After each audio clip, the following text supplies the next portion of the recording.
The courtroom smelled of old wood and stale coffee, the kind of scent that clung to places where people's lives got decided by strangers in black robes. Daniel Carter sat at the defendant's table, hands folded to keep them from shaking, aware of every eye boring into the back of his skull. His daughter Sophie pressed against his side, her small fingers interlaced with his, and he could feel her pulse racing through her palm. Stanley Richter stood before the jury like a man who'd never lost anything in his life, designer suit sharp enough to draw blood, voice calibrated for maximum damage. The accusation hung in the air between them, thick and poisonous. This man manipulated a 91-year-old in declining health, isolated him from his family, and twisted his mind against his own grandchildren for personal gain. Daniel's jaw clenched. Across the aisle, his brother Marcus sat with arms crossed, face carved from expensive indifference. Their sister Victoria scribbled notes on an iPad, her lawyer's mind already drafting the next attack. Neither would meet his eyes. Sophie's whisper cut through the tension, small and fierce. "Daddy, we'll win, right?" The question gutted him. 9 years old, and she already understood that family could turn predator, that blood meant nothing when money entered the equation. He squeezed her hand, managed something that might pass for a smile, but the truth sat heavy in his chest. He didn't know if they'd win. Didn't know if doing the right thing would be enough when the other side had limitless resources and zero conscience. Judge Morrison's gavel cracked like a gunshot. "We'll resume Monday morning." Court adjourned. The room exhaled. Daniel stood, legs unsteady, and the world tilted sideways for a moment before righting itself. 2 months of his life had led to this moment, 2 months since everything changed in a lawyer's office that smelled exactly like this courtroom. Sophie tugged his sleeve, bringing him back. "Can we go see the mountain after?" The mountain, where it all started, where his grandfather had kept secrets for 67 years, waiting for someone worthy enough to inherit them. Daniel looked down at his daughter's hopeful face and felt the weight of generations pressing down on his shoulders. "Soon, sweetheart, I promise." But first they had to survive the war his siblings had declared. The bailiff called out a formality that echoed in the emptying room. "All rise." Daniel gathered the few papers Graham had left him, meaningless documents, in a fight that had stopped it being about law weeks ago. This was personal now. This was family blood spilled on courtroom floors, and Marcus and Victoria had made it clear they'd drain him dry before they let him keep what their grandfather had deliberately, explicitly left in his care. The memory hit him like a physical blow, sudden and complete. 2 months earlier, sitting in Frederick Morrison's office, while his world fell apart in the most civilized way possible. The leather chairs had been uncomfortable deliberately, so as if the furniture itself wanted everyone to leave quickly. Daniel had worn his only suit, the one he kept for parent-teacher conferences and funerals, and Sophie sat beside him in her Sunday dress, trying so hard to be grown up, it broke his heart. Marcus arrived late, making an entrance, all Italian leather and Swiss watches. The kind of wealth that announced itself in whispers. His real estate empire had made him rich enough that 50 million felt like a baseline, not an achievement. Victoria came prepared with 3 devices and the perpetual expression of someone mentally billing by the minute. Corporate law had honed her into a weapon, all edge and no warmth. Frederick Morrison had the tired eyes of a man who'd watched families destroy themselves over money too many times to be surprised anymore. He opened the folder with practiced efficiency, no ceremony, no comfort. "Shall we begin?" The first items were predictable. Small donations to charities their grandfather had supported quietly for decades. 5,000 to the Copperfield Library, 10,000 to Veterans Services. A year's salary to Mrs. Anderson, the housekeeper who'd cared for him when his body started failing, but his mind stayed sharp. Daniel noticed Marcus checking his phone. Victoria made a note, probably calculating the estate's total value, subtracting each bequest from her expected inheritance. Then Frederick's voice shifted, gained a formality that meant the real will had arrived. "To my grandson, Marcus, I leave the lakeside property in Grand Lake, Colorado, including all structures and furnishings therein." Marcus straightened slightly. Even trying to appear unmoved, satisfaction leaked through. That cabin ran $850,000, maybe more depending on the market. Prime real estate, the kind that appreciated while you slept. "To my granddaughter Victoria, I leave my complete collection of antique mining equipment and historical artifacts, professionally appraised at $520,000. Victoria's shoulders relaxed. She'd gotten what she wanted, what she'd probably already lined up buyers for before the body was cold. Frederick paused, and something in that hesitation made Daniel's stomach drop. To my grandson Daniel, I leave the sum of $5 in the original mountain property located at Copper Ridge, coordinates to be provided separately. The silence lasted exactly 3 heartbeats. Then Marcus laughed. Not a chuckle, not a polite deflection, but a genuine bark of disbelief that filled the room and stripped away any pretense of family unity. $5. That's barely a cup of coffee at Starbucks. Victoria didn't laugh, but the thin smile that crossed her face cut deeper than any sound. Cold satisfaction, the kind that came from watching someone else fail. The mountain property. Father, that structure hasn't been occupied in 4 decades. It's probably condemned by now. Marcus leaned back, still grinning like he'd just witnessed the punchline to a joke 40 years in the making. I'm sorry, but that's legitimately insulting. An abandoned shack on worthless land while we get actual assets. Daniel said nothing. His face burned heat crawling up his neck, but he kept his expression neutral. Years of practice, from his divorce, from custody negotiations, from every moment when showing emotion would only make things worse. Sophie's hand found his under the table, a lifeline he didn't deserve. Frederick cleared his throat, pushing forward with the professionalism of someone determined to finish an unpleasant task. There are specific instructions regarding the mountain property. The deceased requested that Daniel visit the site before making any decisions about its disposition. Marcus snorted. Disposition? You mean before he tears it down for scrap lumber? That's about all it's good for. The attorney continued as if Marcus hadn't spoken, voice level and deliberate. The property includes approximately 40 acres of mountainous terrain. The structure itself is, as noted, quite old. However, your grandfather was very specific that Daniel should examine it personally. Victoria gathered her things, the conversation already over in her mind. Business concluded, assets distributed, time to move on. Examined 40 acres of rocks in a rotting cabin. How thoughtful. She stood, heels clicking on hardwood, and paused at the door. The look she gave Daniel mixed pity with something uglier. Congratulations on your $5 inheritance, little brother. Try not to spend it all in one place. Marcus followed, stopping long enough to drop a business card on the table. Look, Danny, when you're ready to dispose of it, I know some guys who do land clearance. Might get you a few thousand for the timber and scrap metal. Consider it a family favor. Then they were gone, and Daniel sat in the suddenly cavernous office with Sophie pressed against his side and Frederick Morrison watching him with something that might have been sympathy. The attorney opened a drawer, withdrew an envelope. Daniel's name in his grandfather's careful handwriting, letters formed with the deliberate precision of someone who'd learned to write when penmanship mattered. He asked me to give you this. Said you'd understand when the time was right. Daniel took the envelope, felt the weight of it.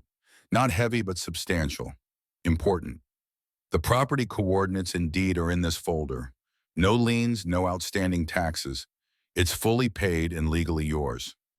Frederick slid a manila envelope across the desk. Everything official and buttoned up, the kind of thoroughness that came from a lifetime of practicing law in a small town where everyone knew everyone and reputation was currency.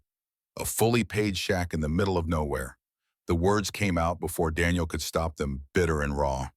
That's something, I suppose. Sophie tugged his sleeve, her voice cutting through the fog of humiliation and confusion. Can we go see it, Daddy? Can we see Grandpa's mountain? Daniel looked down at his daughter. She had her mother's eyes, Rachel's sharp intelligence, but something else too. Something that recognized value beyond price tags, meaning beyond market appraisals. You want to see an old cabin on a mountain? I want to see what Grandpa wanted you to have. 9 years old and already wiser than her uncles would ever be. Daniel felt something shift in his chest. Anger giving way to curiosity. Humiliation transforming into something that might eventually become purpose. All right, we'll go this weekend. Make an adventure of it. Frederick Morrison smiled for the first time since they had entered his office. I think your grandfather would like that very much. That evening, alone in his apartment, after dropping Sophie back with her mother, Daniel finally opened the envelope. Inside a single sheet of paper, his grandfather's handwriting, shakier than he remembered, but still unmistakably his. The words hit like a physical force. Daniel, by now you know what I've left you, and I imagine your brother and sister have made their opinions abundantly clear. Don't let their laughter wound you. They see the world through a lens of immediate value of balance sheets and appraisals. You've always seen deeper. Daniel's throat tightened. He could hear his grandfather's voice, the cadence of his speech, the way he'd pause between thoughts like a man carefully selecting each word. The mountain property is worth more than they can imagine, but not in the way they would measure worth. Go there. Look carefully. Remember the stories I told you. And remember that sometimes the things that appear worthless hold the greatest value. The letter continued, each line stripping away another layer of his defenses. Trust yourself. Trust me. With love, always, Grandpa Thomas. Daniel read it 3 times, then folded it carefully and placed it in the drawer of his nightstand. Next to it, the other item his grandfather had left him, personally delivered by Frederick with instructions to keep it close. A gold pocket watch, heavy and warm, ticking with the steady rhythm of something built to last forever. The inscription on the back caught lamplight. To Thomas, time reveals all truths. Below that, a date etched in smaller numbers, August 17th, 1955. Daniel picked up the watch, felt its weight in his palm. His grandfather had carried this every day of his adult life, checked it 1,000 times, wound it with careful, practiced movements each morning, a ritual as essential as breathing. He'd seen it countless times as a child, learning to tell time by matching the hands to his grandfather's patient explanations. Watched him wind it at the cabin, sitting on the porch, while the mountain air carried the scent of pine and possibility. Time reveals all truths. What truth was waiting on that mountain? His phone buzzed. Rachel, his ex-wife, responding to an earlier text he'd sent when they still had cell signal. Hope you and Sophie are having a good time. Don't keep her out too late Sunday. She has school Monday. Another message followed immediately. Marcus called. Wanted to know if you were okay. Said you'd inherited something insulting from your grandfather. Are you all right? Daniel stared at the screen. Marcus pretending to care, performing concern, while probably already planning his next move. He typed back, choosing words carefully. We're fine. The inheritance is complicated but meaningful. Marcus wouldn't understand. He didn't expect a response, not really, but one came through before he could set the phone down. You always saw things differently than your siblings. It's one of the things I loved about you. Loved. Past tense. Their marriage had ended 2 years ago, not in explosive conflict, but in the slow realization that they wanted fundamentally different things. Rachel needed security, predictability, advancement in a career that demanded both. Daniel wanted meaning, purpose, connection to something larger than quarterly earnings and retirement accounts. Neither was wrong. They just couldn't build a life together. The divorce had been as civil as these things got. Custody arrangements fair, if painful. They'd managed to preserve respect even if love had bled out somewhere between the lawyer's offices and the division of furniture. But Daniel still felt the failure of it, the awareness that he'd let down both Rachel and Sophie. Maybe that's why his grandfather's trust mattered so much now. Someone believing he was capable of understanding something important, of being trusted with something valuable.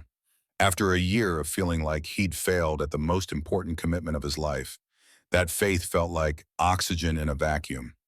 He set the phone aside and returned to the window. Outside, the city sprawled in every direction, anonymous and indifferent. Somewhere out there, Marcus was probably already on the phone with real estate speculators trying to figure out how to profit from information he didn't yet have. Victoria would be researching legal precedents for contesting wills, building her case with the methodical precision that made her dangerous. And Daniel had a letter, a pocket watch, and a mountain cabin that everyone assumed was worthless. He thought about Sophie's question. Can we go see Grandpa's mountain, not the property or the inheritance? Grandpa's mountain, like it belonged to memory and relationship more than deed and title. Tomorrow, he'd take her there. They'd drive through increasingly remote terrain until civilization fell away and the world narrowed to rock and sky, and the weight of secrets kept for generations. Whatever his grandfather had left him, whatever truth waited beneath that cabin's warped floorboards, Daniel would find it. Not for the money, though God knew he could use it.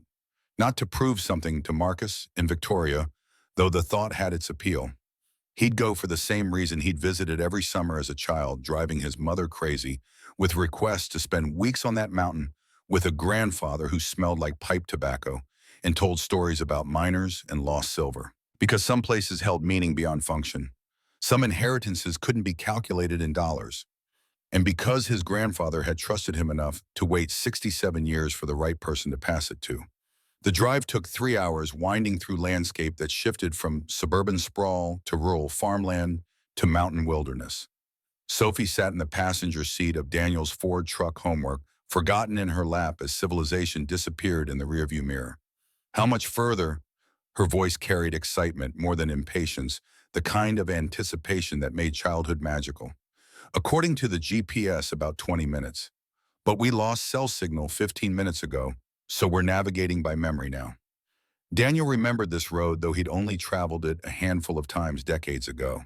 His grandfather had brought him here maybe 5 or 6 summers during his youth. They'd camped for a few days, his grandfather telling stories about the old miners who'd worked these mountains, about the history hidden in rocks and ravines. Marcus had come once, complained about mosquitoes and boredom, and refused to return. Victoria had declared it too primitive after hearing Marcus's report, never even making the trip. But Daniel had loved it. The silence. The stars at night so dense they looked like someone had spilled diamond dust across black velvet. The sense of being removed from the world's noise and urgency, existing in a space where time moved differently. The turnoff appeared suddenly, barely visible. A narrow dirt road branching from the main highway, marked only by a faded wooden post that Daniel would have missed if he hadn't been looking for it. He turned and the truck bounced over ruts and rocks, suspension protesting. This is the road. Sophie gripped the door handle, equal parts nervous and thrilled. This is it. Grandpa always said if you wanted something worth finding, it wouldn't be right next to the highway. They climbed for another 10 minutes, the road deteriorating with each passing yard.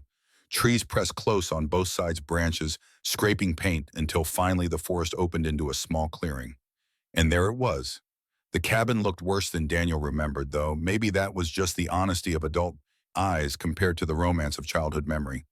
Time and weather had not been kind. The wooden structure sagged on one side roof, shingles blown away, leaving dark gaps like missing teeth. The porch had partially collapsed boards rotting into the earth. Built directly against the cliff face, the cabin seemed to huddle in the mountain shadow. Behind it, granite walls rose another 100 feet, creating a natural barrier that made the property feel enclosed. Protected maybe, or trapped, depending on perspective. Daniel parked and sat for a moment, engine ticking as it cooled. The silence pressed in, absolute and ancient. No traffic sounds, no distant sirens, no evidence of the 21st century except the truck itself. It's smaller than I remember. Sophie unbuckled her seatbelt, studying the structure with an artist's eye. She'd brought her sketchbook, he noticed, tucked into her backpack alongside snacks and a flashlight. It's like something from a storybook. They approached, carefully testing each board before putting weight on it. The front door hung crooked on its hinges, but opened with only minor resistance. Inside, dust lay thick enough to show their footprints. One room, maybe 20 feet square, with a cast-iron potbelly stove in the corner, cold and rusted. A simple wooden table with one remaining chair, legs uneven on the warped floor. Shelves along one wall empty except for a few tin cups and plates dulled by time. A narrow door frame led to what might have once been a sleeping alcove, now empty except for shadows. This is what Uncle Marcus and Aunt Victoria laughed about. Sophie's voice held confusion more than judgment, like she couldn't quite reconcile the cruelty with the reality. This is it. She walked slowly around the space, footsteps leaving prints in the dust like fossil records of her passage. When she stopped by the window and wiped a circle in the grime with her sleeve, afternoon light streamed through illuminating particles that danced in the beam. But Grandpa loved it here. Not a question, a statement of faith. He did. Then it must be special, somehow. Daniel smiled despite the weight in his chest. 9 years old, and she understood what Marcus and Victoria, for all their education and success, had never grasped. Value existed beyond market price. Meaning transcended monetary worth. Grandpa was smart. He wouldn't love something that was just old and broken. While Sophie explored, Daniel began a more systematic examination. He told himself this trip was about closure, about honoring his grandfather's request to visit. But standing here now, remembering the note, looked carefully, he found himself searching for something without knowing what. The walls were solid, the timber aged but not rotted.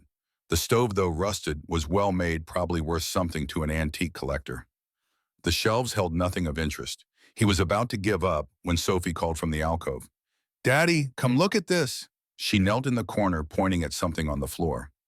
Daniel joined her and saw what had caught her attention.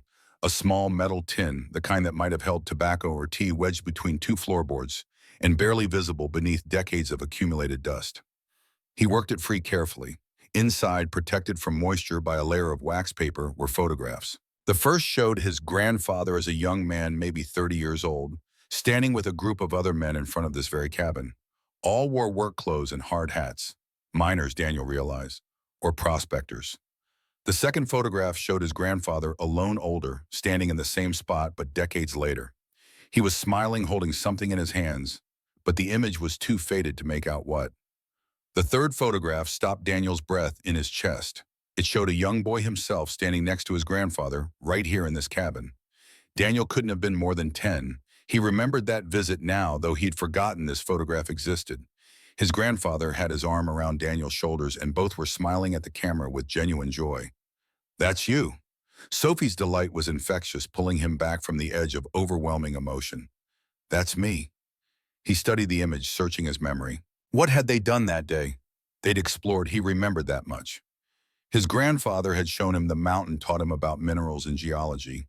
Had they found something, discovered something, the memory wouldn't quite surface, staying frustratingly out of reach. Sophie had moved away while he was lost in thought, was examining the floorboards where the tin had been hidden. Her artist's eye saw details others might miss. "Dad, this board is loose." Daniel set the photographs aside and joined her. She was right. One of the boards moved when she pressed on it, shifting in a way that suggested deliberate design rather than natural wear. He worked his fingers into the gap and pulled. The board came up easily, as if it had been removed and replaced many times over the years. Beneath it was darkness. Daniel pulled out his phone, turned on the flashlight. The beam revealed more boards below, but these ran perpendicular to the floor above, creating a crosshatch pattern that seemed intentional. He removed two more boards, widening the opening, and his heartbeat accelerated as understanding dawned. Not a crawl space, not a foundation, a trap door. Set flush with the subfloor was a wooden hatch, maybe 3 feet square, with an iron ring handle, and next to the ring, built into the wood itself, was a combination lock. Old, weathered, but still functional. Daniel sat back on his heels, pulse hammering in his ears. Sophie breathed out a single word that captured everything. "Whoa." He tried the lock. It didn't budge. 3 rotating dials, numbers 0 through 9. 1,000 possible combinations, each one as likely as the last. "Do you know the code?" Daniel shook his head, then stopped. Looked at his daughter. Reached into his jacket pocket and pulled out his grandfather's pocket watch. He'd brought it without really knowing why, some instinct that told him to keep it close on this trip. Now holding it in the beam of his phone's light, and he read the inscription again. "To Thomas, time reveals all truths." Below that, the date, August 17th, 55. His grandfather's birthday was in March, not August. An anniversary, maybe. The date he'd bought this property. Daniel set the dials August 1st, 7. Held his breath, pulled, nothing. He tried again, 175. Still nothing. Sophie leaned close, studying the watch in his hand. "What about all the numbers?" "There are only 3 dials, not enough for the full date." She bit her lip, thinking with the straightforward logic of childhood. "What about just the year, the year?" Daniel's hands trembled slightly as he set the dials 555. The lock clicked open with a sound that seemed impossibly loud in the dusty silence. Daniel lifted the trap door, slowly, hinges groaning from decades of disuse. Cool air rushed up from below, carrying the mineral smell of deep earth and stone. His phone's flashlight beam cut into darkness, revealing wooden ladder rungs descending into shadow. Sophie's voice held equal parts excitement and nervousness. "Can we go down?" Every instinct screamed yes. Whatever was down there, his grandfather had protected it with a combination lock coded to the year on his most precious possession. This was what the letter meant. This was what Daniel was supposed to find. But he also had a 9-year-old daughter to protect, and climbing into an abandoned mine shaft without proper equipment crossed the line from adventurous into reckless. "Not yet. We need proper equipment. Flashlights, rope, safety gear." He played the light along the shaft. The ladder looked solid enough, rungs secured to the rock wall with iron brackets. But beyond the first dozen rungs, darkness swallowed everything. "But what if someone comes and closes it?" Sophie's fear was real and not entirely unreasonable, though truthfully no one had been here in years. The dust told that story clearly. No one's coming. This place hasn't been visited in decades. Grandpa visited. She was right, of course. His grandfather had been here, had opened this trap door, had descended into whatever lay below. The realization sent a strange mixture of emotions through Daniel. Wonder at his grandfather's secret life sadness that he'd never shared it, and growing curiosity about what had been important enough to hide. We'll come back tomorrow, first thing in the morning, properly prepared. They secured the cabin as best they could and drove down the mountain toward Copperfield, the nearest town. Daniel remembered it as barely more than a crossroads, and time hadn't changed that assessment. Population maybe 400, most of them retirement age. The kind of place young people left and old people came to for the quiet. The general store occupied the ground floor of a two-story building on what passed for Main Street. A bell chimed as they entered, and an older man looked up from behind the counter. He was perhaps 75 with white hair and a weathered face that spoke of decades in mountain sun. His eyes were sharp, though missing nothing. "Help you folks. We need some supplies, flashlights, rope, basic camping gear." The man moved from behind the counter with surprising agility, already mentally cataloging what they'd need. Camping up in the mountains, getting late in the season for it. Weather can turn quick up there. Just for a day or two, nothing extensive. The man studied Daniel with the frank assessment of someone who'd lived long enough not to waste time on social niceties. "You're not from around here." "No, but my grandfather had property nearby. We're just visiting it." Something shifted in the old man's expression. Recognition, maybe, or curiosity. "Property nearby. What was your grandfather's name?" "Thomas Carter." The recognition lit the man's eyes like a match striking. "Thomas Carter. Well, I'll be damned. You're his grandson." He extended his hand, grip firm despite his age. "Clarence Boone. I run this place. Known your grandfather 30 years, maybe more. Heard he passed. I'm sorry for your loss." "Thank you." Clarence gathered the supplies Daniel had requested with practiced efficiency. 2 heavy-duty flashlights, batteries, a coil of climbing rope, first aid kit. As he rang up the purchase, his tone shifted to something more conversational. "Your grandfather used to come through here regular. Every few months he'd stop in, buy supplies, head up to that mountain property of his." Daniel's attention sharpened. "Did he say what he was doing up there?" "Nope, and I didn't ask.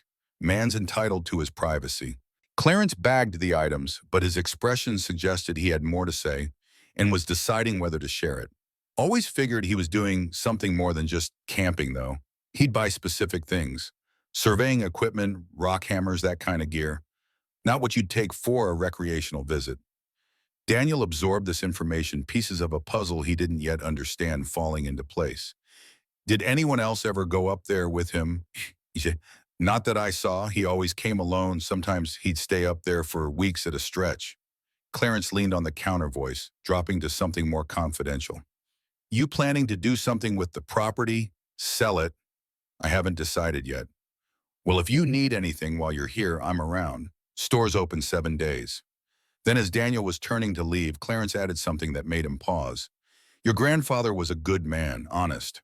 Whatever he was doing up there, I'm sure he had his reasons." They found a small motel on the edge of town. 6 rooms, all available, the kind of place that had probably looked exactly the same for 40 years. After Sophie fell asleep in one of the twin beds, Daniel sat by the window and examined his grandfather's pocket watch again by lamplight. Time reveals all truths. What truth was hidden in that shaft beneath the cabin? He pulled out the photographs they'd found in the tins, studied them more carefully now. In the image of his grandfather with the mining crew, he noticed details he'd missed before. The men looked serious, purposeful. This wasn't a casual gathering. This was work. And behind them, barely visible in the photograph's background, was the cabin door standing open, revealing darkness inside. Had the trap door existed even then? Had his grandfather found it or built it? The photograph of young Daniel with his grandfather held his attention longest. He remembered that day now, or pieces of it. His grandfather teaching him about different types of rock formations, showing him how to identify minerals. But more than the lessons, Daniel remembered the feeling. Being seen, being valued, being trusted with knowledge his grandfather considered important. His siblings had never had that connection. Marcus and Victoria had visited, once complained about the isolation, and never returned. But Daniel had come back summer after summer until he was 15 or 16, until teenage life pulled him in other directions, and the mountain became something from childhood rather than an active part of his life. When had he stopped visiting? He couldn't quite remember. Gradually, he supposed the way children drift from childhood places and childhood relationships. And his grandfather had never pushed, never demanded, just continued his solitary trips to the mountain, keeping whatever secrets lay beneath that cabin floor. Daniel's phone buzzed. A text from Rachel received earlier when they'd still had signal just now coming through. Kenneth called me, wanted to know if you were okay. Said you'd inherited something insulting from your grandfather.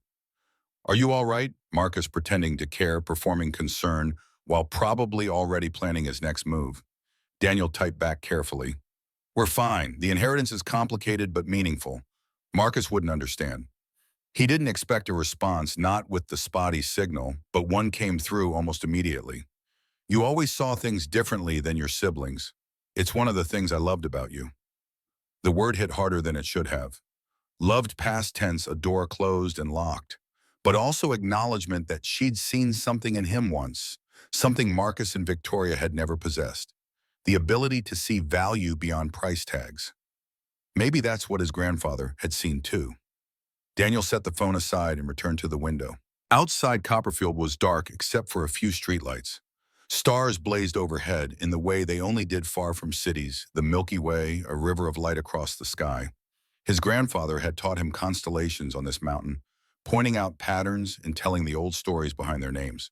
What story was his grandfather trying to tell him now? Tomorrow, Daniel thought. Tomorrow, they'd find out. He checked on Sophie one more time, her small face peaceful in the lamplight, then settled into his own bed. Sleep came slowly, his mind churning with possibilities and questions. Somewhere in the darkness, an old cabin held secrets, and tomorrow he would descend into them. Morning came cold and clear, the kind of mountain morning that felt like creation's first day. Daniel and Sophie ate breakfast in the motel's small dining area, coffee and cereal, nothing fancy, then drove back up the mountain as soon as the sun cleared the eastern peaks. The cabin looked different in daylight, less menacing and more melancholy.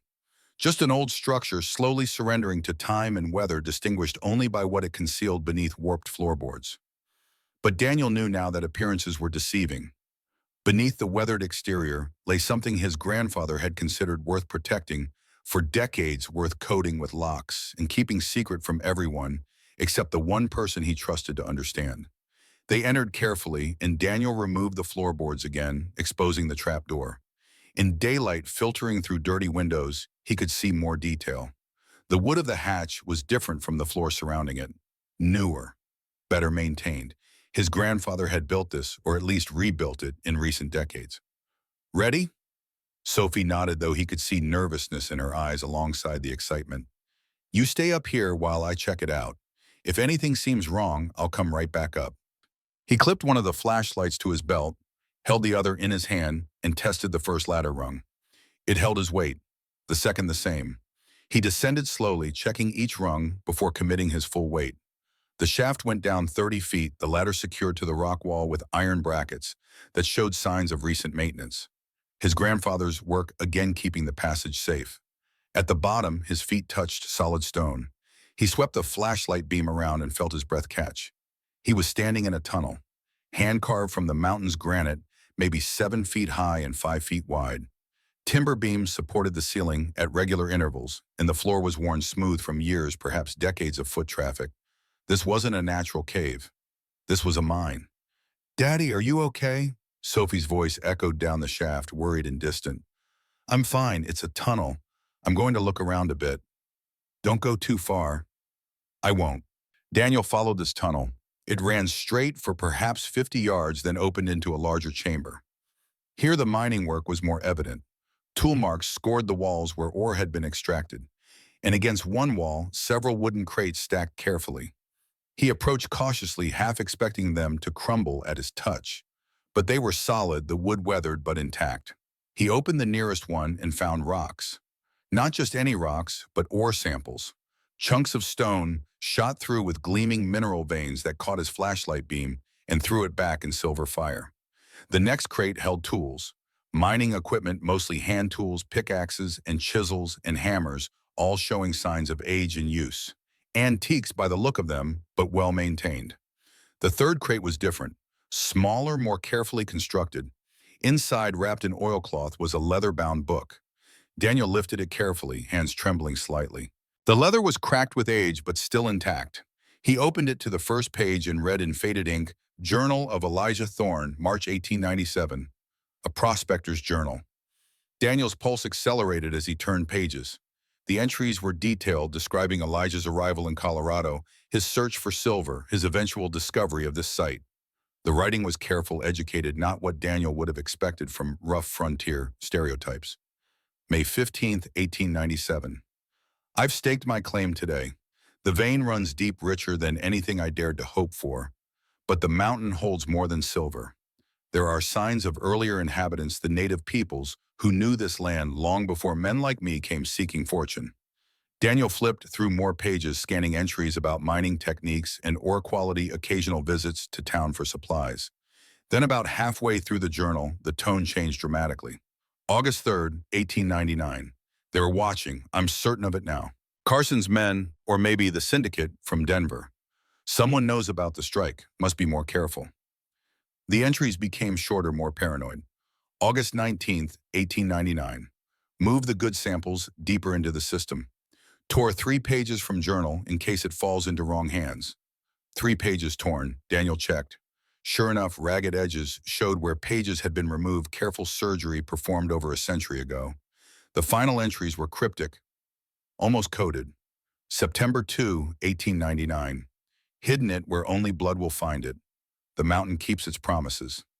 September 10, 1899. If I am found, let it be known I broke no laws and harmed no man. The wealth of the earth belongs to those with courage to seek it and wisdom to protect it.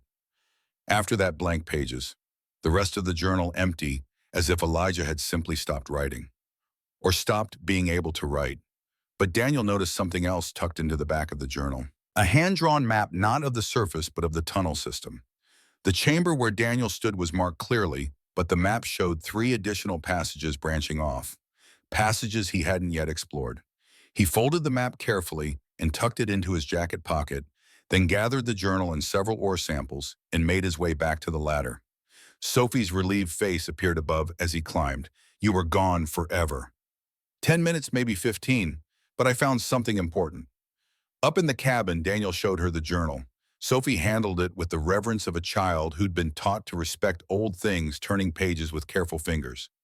Who was Elijah Thorne? A prospector, a miner. He found this place over 100 years ago. And Grandpa found his journal. Apparently.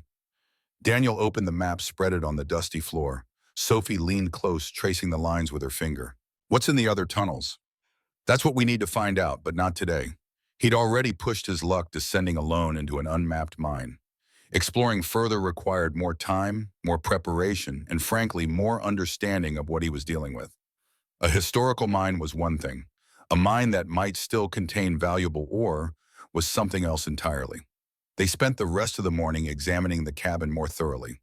Behind a loose board in the alcove, Daniel found more evidence of his grandfather's visits. Battery-powered lanterns, clearly modern. A newer survey map with notations in his grandfather's handwriting. And a small notebook. The notebook was recent, dated from the past 5 years. His grandfather's handwriting, shakier than in earlier years, but still legible, documented his explorations of the mine system.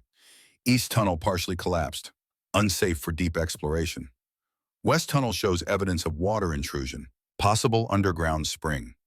Main Tunnel extends at least 200 yards. Vein continues, quality samples extracted and stored. So his grandfather had been actively working this mine, at least in limited capacity, right up until his final years. The implications were staggering. Daniel photographed every page of both journals, the map, all his findings. If something happened, if the cabin burned or collapsed, at least he'd have a record. As they prepared to leave that evening, Sophie asked the question that had been hovering unspoken between them. Are you going to tell Uncle Marcus and Aunt Victoria? Daniel considered his answer carefully. Not yet. Not until I understand what this is.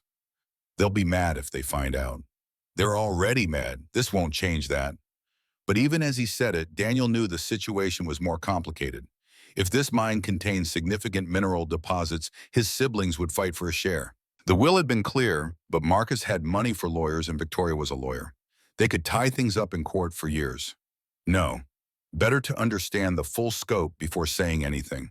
Better to know exactly what his grandfather had left him before the family war began. They drove down the mountain as the sun painted the peaks in shades of gold and orange. Sophie fell asleep against the window, exhausted from excitement and exploration. Daniel navigated the winding road on autopilot, his mind already racing ahead to research and planning. He needed to understand what he'd found, needed to verify value-established legal position, protect what his grandfather had spent decades safeguarding. And he needed to do it before Marcus and Victoria discovered that the inheritance they'd laughed at was worth more than both of theirs combined. Daniel spent the week researching between classes. Lunch breaks dissolving into laptop sessions in the teacher's lounge, while colleagues talked about standardized tests and budget cuts. His students noticed the distraction. Jamal, the kid who actually paid attention during lectures about westward expansion, caught him staring at geological survey data instead of grading essays. "You okay, Mr. Carter?" The question pulled him back from 1890s mining claims and wire silver formations. "Fine, Jamal. Just working on a project." The boy's eyes narrowed with teenage skepticism, but he didn't push. Daniel appreciated that. The last thing he needed was questions he couldn't answer, attention he couldn't afford. After school, he haunted the Denver Public Library's microfilm archives. The Copperfield Gazette from 1895 to 1905 told fragments of a story. Elijah Thorne mining claim registered May 1897. Then 6 years later, a brief obituary. Thorne missing winter storm, 1903, presumed dead. No body recovered, no funeral. Just a man who'd vanished into white silence, leaving behind a mine and a journal with 3 pages torn out. Daniel's phone buzzed during his 3rd consecutive evening at the library. Rachel's name on the screen, and he answered, expecting logistics about Sophie's pickup schedule. Her voice carried an edge he recognized from their marriage. Something was wrong. "Marcus called me. Wanted to know if you were okay." Daniel closed the laptop, carefully aware of the librarian glancing his way. "What did he want?" "He said you'd inherited something insulting from your grandfather. Asked if I knew what you were planning to do with it." The question beneath the question hung between them. Marcus was probing, trying to gather information through the one person Daniel might still trust enough to confide in. "What did you tell him?" "That it wasn't my business anymore." "But Daniel, what's going on? You've been distracted all week." Sophie mentioned a mountain and a secret door. 9 years old and already unable to keep mysteries. Daniel couldn't blame her. The discovery had consumed his thoughts, too, crowding out everything else until the world narrowed to tunnels and journals and questions that multiplied faster than answers. "It's complicated. The property has historical significance. I'm researching before making decisions." Rachel's pause spoke volumes. She'd been married to him long enough to recognize evasion. Marcus sounded concerned, actually concerned not performing it. That was the thing about Rachel. She saw people clearly cut through performance to motivation with surgical precision. It made her an excellent businesswoman and had made their divorce brutally efficient. "Marcus is worried I found something valuable and he's not getting a piece of it." "Did you, The question deserved honesty, but Daniel had learned caution the hard way. Information was ammunition, and even ex-wives could become collateral damage in family wars. "I found something that mattered to Grandpa. That's enough for now." Another pause, longer this time. When Rachel spoke again, her tone had shifted from interrogation to something softer. "You sound like you did when we first met, excited about something beyond the next paycheck." The observation caught him off guard, stripped away defenses he'd built since the divorce. "This feels important. Like I'm supposed to do something with it, not just sell it to the highest bidder." "Then don't. Marcus and Victoria have plenty. They don't need more." She ended the call before he could respond, leaving him alone with the microfiche and the weight of choices he didn't yet understand how to make. The following Saturday brought Vernon Ashby into his life. Daniel had found the retired geologist through academic papers on Colorado mineral deposits, contacted him through a carefully worded email that revealed nothing while requesting everything. Vernon's Denver home surprised him. Modest bungalow in a quiet neighborhood, not the mansion someone with his credentials could have afforded. The man who answered the door matched the house understated, functional, focused on substance over appearance. 74 years old with wild white hair and eyes that missed nothing behind thick glasses. He examined the ore samples Daniel had brought with the careful attention of someone who'd spent a lifetime turning rocks into stories. 15 minutes passed in silence.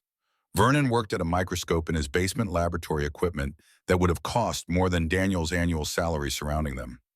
Finally, the old man sat back, removed his glasses, cleaned them with deliberate slowness. Mr. Carter, where exactly did you find these inherited property? A mine from the 1890s. And you have legal ownership of mineral rights. Daniel produced the deed, watched Vernon scan it with the same meticulous attention he'd given the ore samples. According to this, yes. Vernon set the document aside, met Daniel's eyes with an intensity that made him understand why students probably feared this man's exams. These are museum-quality wire silver specimens. The formation is exceptional. I've seen maybe 3 comparable examples in my career, and one of those is in the Smithsonian. The room tilted slightly. Daniel gripped the table edge, steadying himself against implications he'd suspected but hadn't fully allowed himself to believe. How valuable? The samples you brought today, conservative estimate $3 to $5 million. The number hit like physical force. Daniel's vision narrowed, sound dampening to a distant roar. But that's just what you carried in your backpack. If there's an active vein, if the deposit continues with this quality, we're talking 15 to 20 million. Possibly more. Vernon stood, poured water from a pitcher on the counter, handed it to Daniel without comment. The glass was cool against his palm, something solid to anchor him, while the world rearranged itself around new mathematics. The critical question isn't value, it's what you want to do with it. Extraction requires capital. You don't have engineering expertise beyond what one person can manage. You could sell to a mining company, but they'll strip everything. Museums would pay well for specimens this rare, but less than commercial operations. Or you seal it up, preserve it for future generations, and live with knowing you walked away from generational wealth. Daniel drank the water, buying time to think. His teacher's salary was $43,000 a year. Child support took $800 a month. His savings account held $8,000 total net worth, not counting the truck and whatever equity existed in furniture Rachel hadn't wanted. 20 million would solve every financial problem he'd ever have. Sophie's college fund fully funded. A house, not an apartment, where his daughter slept in the only bedroom while he took the couch. Security, the kind that meant choices instead of necessity. But his grandfather had protected this site for 67 years. Hadn't exploited it, hadn't sold it, had carefully maintained the tunnels and kept the secret, and waited for someone who would understand that some promises transcended profit. I need to explore further before deciding anything. The journal mentioned other tunnels areas I haven't mapped. Vernon's expression shifted to something like respect. I'd like to visit the site, do a proper assessment with ground-penetrating radar structural analysis. But Mr. Carter, I need you to understand something. He removed his glasses entirely, letting Daniel see his eyes without barrier. I'm 74. I have more money than I need, more years behind me than ahead. I'm not interested in exploiting your discovery. I just want to see a genuine find one more time, document it properly for science. You give me permission to photograph for eventual academic publication, names redacted until you're ready, and I'll do the assessment pro bono. Trust was a luxury Daniel couldn't afford, but something in Vernon's directness felt genuine. The kind of honesty that came from someone who'd stopped caring about games because life was too short for pretense. When can you come? Next weekend. And Mr. Carter, guard this information carefully. Once word gets out, you'll face claim jumpers, corporate pressure, environmental reviews, legal nightmares. Your siblings will seem friendly by comparison. Your grandfather kept this quiet for good reason. Daniel drove home through Denver traffic, Vernon's warning echoing in his skull. The silver Toyota 3 cars back might have been coincidence. Probably was. But paranoia felt appropriate when sitting on information worth $20 million that powerful people would kill for in earlier, less civilized times. His phone rang as he pulled into his apartment complex. Marcus. Daniel let it go to voicemail, already knowing what his brother would say. The message confirmed his suspicions. Danny, we need to talk. Victoria and I have been thinking about the inheritance situation. It's not fair. Grandpa clearly wasn't thinking straight when he made that will. Call me back. We want to make this right. Make this right. Translation. They suspected something and wanted in before Daniel could establish position. He deleted the voicemail and climbed the stairs to his apartment, aware of every shadow, every unfamiliar car in the parking lot. Vernon's caution had infected him with suspicion that would have seemed absurd a week ago. Inside, he spread Elijah's map on his coffee table, studying passages he hadn't explored. The journal mentioned 3 additional tunnels, east-west and something marked simply as archive. His grandfather's recent notebook provided crucial updates. East Tunnel collapsed unsafe. West Tunnel had water intrusion but was passable. The archive room held everything Elijah had protected, everything Thomas had preserved. Daniel needed to reach that archive before making any decisions. Whatever truth his grandfather had protected for nearly 7 decades, it waited in darkness, 200 yards into unstable tunnel. The next day brought Sophie back into his life for their weekend custody arrangement. She burst through the door with the contained energy of a child who'd been forced to sit still in school all week and now had 48 hours of freedom. Can we go back to the mountain? Rachel stood in the hallway behind her expensive coat and tired eyes. Douglas waited in the car engine, running, always too busy for the messy work of handoffs and goodbyes. Please, I want to see what else is there. Rachel's expression suggested she had opinions about taking their daughter into abandoned mines, but she'd learned to pick against trees. This wasn't the hill to die on. Back by 6 on Sunday. She has homework. After Rachel left, Daniel knelt to Sophie's level hands on her shoulders. I need to go back to the cabin, but the tunnels might not be safe for you. Some of them are damaged. Her face felt disappointment so pure it hurt to witness. But I found the trap door. I helped. You did, and I couldn't have done this without you. But exploring damaged tunnels is different from climbing down a ladder. The argument she was preparing died as she processed his words, intelligence winning over impulse. Can I at least draw the cabin? I brought my sketchbook. They compromised. Sophie would stay in the cabin drawing and exploring the upper level while Daniel made a careful reconnaissance of the west tunnel. Not deep, not risky, just enough to verify his grandfather's notes and confirm the archive room's location. The drive to Copperfield felt different this time. Daniel's awareness had sharpened suspicion, making him check mirrors, constantly notice vehicles that followed too long before turning off. The silver Toyota from Denver reappeared twice, then vanished. Coincidence, probably. But Vernon's warning had planted seeds of paranoia that grew fast in fertile soil. Clarence greeted them at the general store with the easy warmth of someone who'd lived in small towns long enough to value new faces. Back for more supplies. You planning to camp up there? Daniel bought rope, additional batteries, a first aid kit he hoped wouldn't need. Just being prepared. The property is more extensive than I realized. Clarence rang up the purchases, but his attention stayed focused on Daniel in a way that suggested calculation beneath the friendly surface. Your grandfather spent a lot of time being prepared too. Used to buy very specific equipment. Not tourist gear, professional grade stuff. The old man paused, weighing whether to continue. I run a store in a small town. Part of that job is knowing when to mind your own business and when to speak up. Your grandfather was a good man, honest. If he kept secrets, he had reasons. But if those secrets are putting you in danger, you should know there are people who've wondered for years what Thomas Carter did on that mountain. Daniel's pulse accelerated. What kind of people? Mining companies, geological survey firms. Few years back, Silver Point Corporation tried to buy up half the county. Thomas refused to sell, wouldn't even discuss it. They got pushy hired people to snoop around. Thomas got a lawyer, threatened legal action, and they backed off. But they never forgot. The pieces assembled into a picture Daniel didn't like. His grandfather hadn't just protected a historical mine. He'd actively defended it against corporate interests with resources and motivation to push boundaries. If they contact you, be careful. Silver Point doesn't lose gracefully. That night in the motel room after Sophie fell asleep, Daniel's phone rang. Unknown number, Colorado area code, but not one he recognized. Mr. Carter, this is Ryan Hoskins, Silver Point Mining Corporation. We understand you recently inherited property at Copper Ridge. Daniel's throat went dry.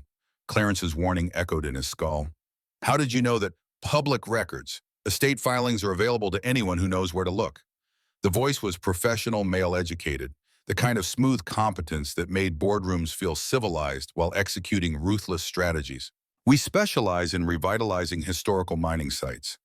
Based on geological surveys of the region your property has potential, we'd like to make an offer. $250,000 as is purchase close in 30 days. $250,000 for property Marcus had laughed at. The number would have seemed impossible 2 weeks ago. Now, knowing what lay beneath that cabin, it felt like insult. I haven't decided what to do with it yet. Mr. Carter, extraction requires capital you don't have. Equipment, engineering, environmental permits. $250,000 is generous for abandoned property with questionable mineral rights.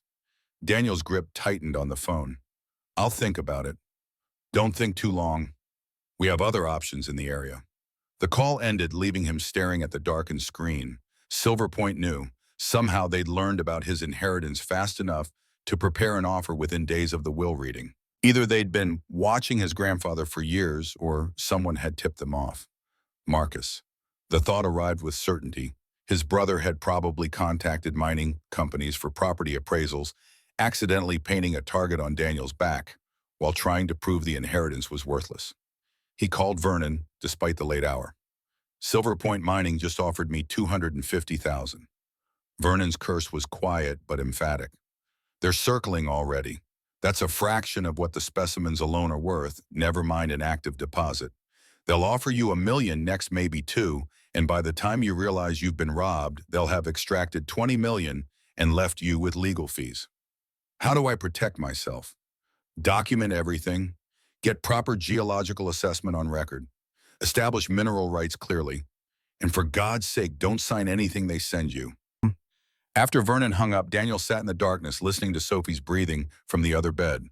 $20 million in silver beneath a mountain cabin, and already predators were gathering. His grandfather had fought this battle for decades.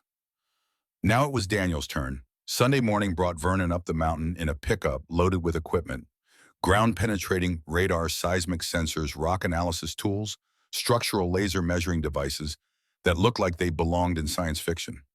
The old geologist worked with the methodical patience of someone who'd spent a career turning chaos into data. He ran cables through the main chamber, took readings, made notes in a battered field journal that had probably seen 40 years of use. Sophie watched from the cabin entrance sketchbook, balanced on her knees, capturing the scene with an artist's eye for detail. Daniel assisted Vernon, learning equipment operation through observation and occasional terse instruction. By late afternoon, they had results. Vernon spread printouts on a folding table he'd brought, reading subsurface scans like other people read newspapers.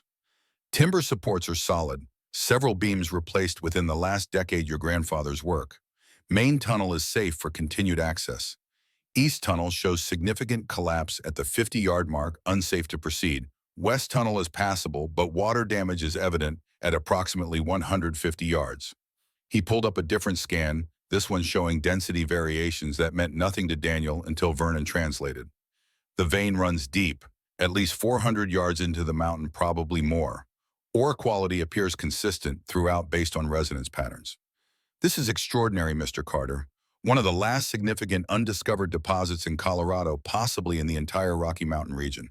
Daniel's hands trembled slightly as he processed information that rewrote his understanding of what inheritance meant.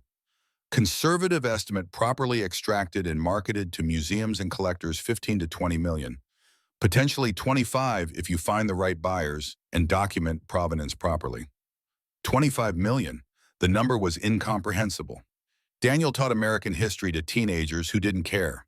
His bank account held $8,000. The gap between those realities and this new number was so vast it felt like different universes colliding. But extraction requires permits, environmental reviews, engineering. Upfront cost of 2 to 3 million just to begin. Vernon packed equipment with the same meticulous care he'd used deploying it. 3 options. Sell to a mining company, quick cash, but they'll strip everything and destroy the site. Sell specimens to museum consortiums, less money, but preservation guaranteed. Or mine it yourself, most profit, but requires capital and expertise you lack. The old man paused, met Daniel's eyes with uncomfortable directness. You mentioned Silver Point contacted you. They're vultures. They'll offer $1 million, maybe more, and you'll think you've won. Then they'll extract 20 million, leave a Superfund site, and you'll spend the rest of your life wondering if you could have prevented it. Sophie called from the cabin entrance, her voice cutting through the weight of decisions Daniel didn't know how to make. "Dad, someone's coming." Vehicle sounds carried through mountain air, multiple engines, too many for coincidence. Daniel's stomach dropped as two SUVs pulled into the clearing. Marcus stepped out, first designer outdoor wear, so knew the tags had probably been removed that morning. Victoria followed in business casual iPad already in hand, documenting everything with the predatory efficiency that made her dangerous in courtrooms. A third person emerged from the second vehicle. Younger man, professional camera equipment, hired documentation. Daniel moved to intercept them, angered overriding caution. "What are you doing here?" Marcus spread his hands in a gesture meant to convey reasonableness. "It's family property. We have as much right." "No, you don't." The will was clear. Victoria's voice cut like surgical steel. "We're documenting property condition for our legal case. Public access to examine estate assets is protected under Colorado law."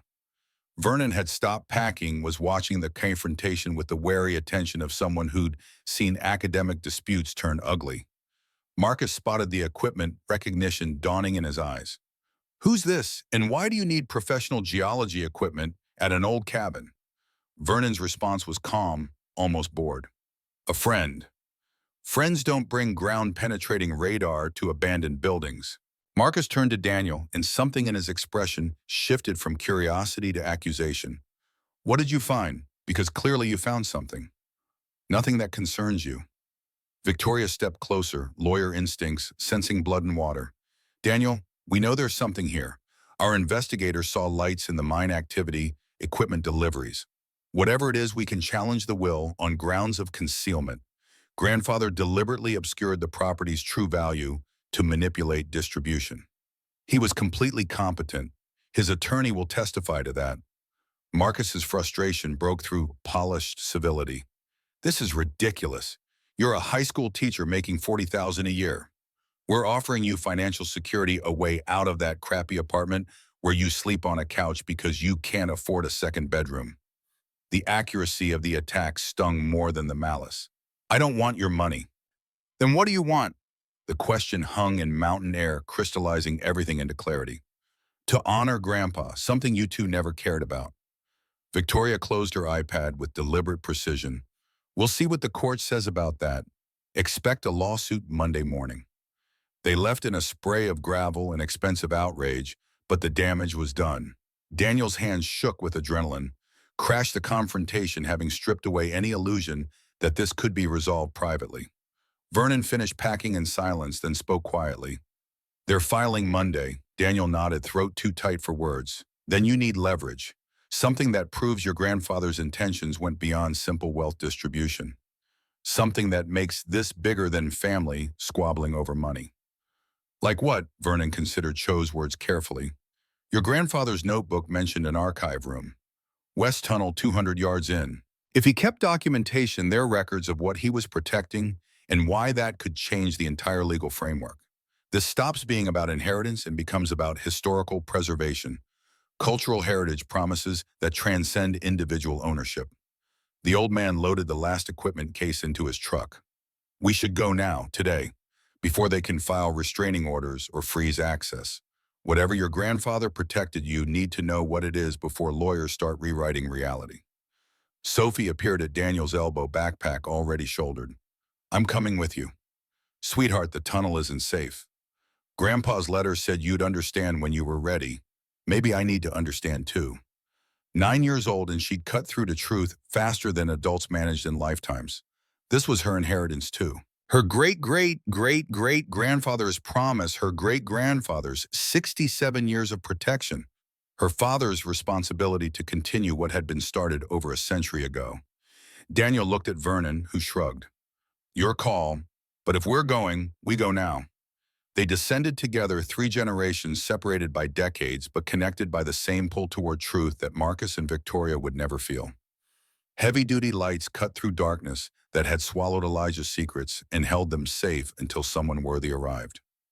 The main tunnel felt different, knowing what it represented. Not just carved stone, but deliberate architecture, a cathedral of intention where every support beam was a promise kept every tool mark, evidence of labor in service of something beyond profit. 50 yards in, they reached the junction. 3 passages branching like arteries from a heart. East Tunnel showed immediate damage ceiling, sagging where supports had failed. West Tunnel opened into darkness that Vernon's equipment scans had labeled passable but dangerous. They took the West Tunnel, moving single-file Vernon in front, with the most powerful light Daniel in the middle, with Sophie's hand gripped tight in his. The first 100 yards were stable. Walls glistened with moisture, but the structure held. Then the dampness increased, became actual water seeping from cracks in the granite. Underground spring, just as his grandfather's notes had warned. At 150 yards, the tunnel narrowed. Vernon had to duck under a low beam that showed signs of recent reinforcement. Someone had shored this up, probably Thomas in his final years, maintaining access to whatever lay beyond. 200 yards brought them to what appeared to be the tunnel's end. But Vernon swept his light across the wall and grunted satisfaction. False wall. See how the stones are arranged, too perfect to be natural collapse. They found the seam pried stones carefully. Behind them, a wooden door with modern hardware, a combination lock identical to the trap door. Daniel pulled out his grandfather's pocket watch, didn't hesitate. 555. The lock clicked open with a sound that felt like permission granted across generations. The archive room was small, maybe 10 feet square, but completely dry. Battery-powered lights hung from the ceiling, his grandfather's practical engineering, ensuring whatever was stored here remained visible and protected. 3 metal filing cabinets dominated the space. Vernon whistled low appreciation for organization that would have impressed academic archivists. Daniel opened the first cabinet. Inside, hundreds of photographs in protective sleeves. Pottery pieces, tools, woven items, all carefully documented, with dates, GPS coordinates, detailed notes in his grandfather's precise handwriting. "Dad, what are these?" Sophie pointed to an image of a clay vessel, intricate, geometric patterns spiraling from base to rim. Artifacts, very old ones. The second cabinet held research. Correspondence with anthropologists, letters from the Ute Mountain Ute Tribal Council, dating back to 2014, academic papers about sacred sites and federal heritage protection laws. Vernon examined a letter, then looked at Daniel with new understanding. Your grandfather was negotiating with the Ute tribe, trying to return these items. The third cabinet held the document that changed everything. Draft agreement, professionally formatted, legally precise, between Harold Thomas Carter and Ute Mountain Ute Tribal Council. Terms that made Daniel's chest tighten with the weight of promises his grandfather had carried for nearly 7 decades. Ceremonial chambers, and all artifacts to be returned to the tribe. Mineral rights retained by the Carter family. Revenue sharing 10% of any mining proceeds to tribal cultural programs. Preservation covenant protecting the site from commercial exploitation. 2 signature lines at the bottom, both blank. Vernon read over Daniel's shoulder, then spoke with quiet reverence. Your grandfather negotiated this. Attached to the agreement was a letter in his grandfather's handwriting, the paper newer, dated just months before his death. Daniel, if you were reading this, you found the archive. Well done. Now the hard truth, Elijah Thorne was my great-grandfather. Your great-great-great-great-grandfather. He made a promise to the Ute people in 1899. I've spent 67 years keeping that promise alive. Now it's yours. The words blurred as Daniel's eyes filled. Sophie leaned against him, reading along, too young to fully understand, but old enough to grasp the weight of what they'd discovered. The artifacts must go back. The ceremonial sites must be protected. That was Elijah's vow. But the silver can secure your future, Sophie's education, your freedom from financial worry. The Tribal Council knows about this agreement. Contact Lawrence Whitehorse, Cultural Preservation Office. He's been waiting 7 years for someone from our family to honor this. The letter continued, each word stripping away Daniel's remaining defenses. I couldn't sign because my health failed. Now you can. This is why I left it to you, not Marcus or Victoria. They'd sell everything to the highest bidder. You'll do the right thing. Trust yourself. I always have. Vernon found the final piece tucked into a ledger book's spine. 3 pages old and fragile, the sections torn from Elijah's journal over a century ago. Daniel read them aloud, voice shaking. August 12th, 1899. Met with Dakota, an elder of the Ute people.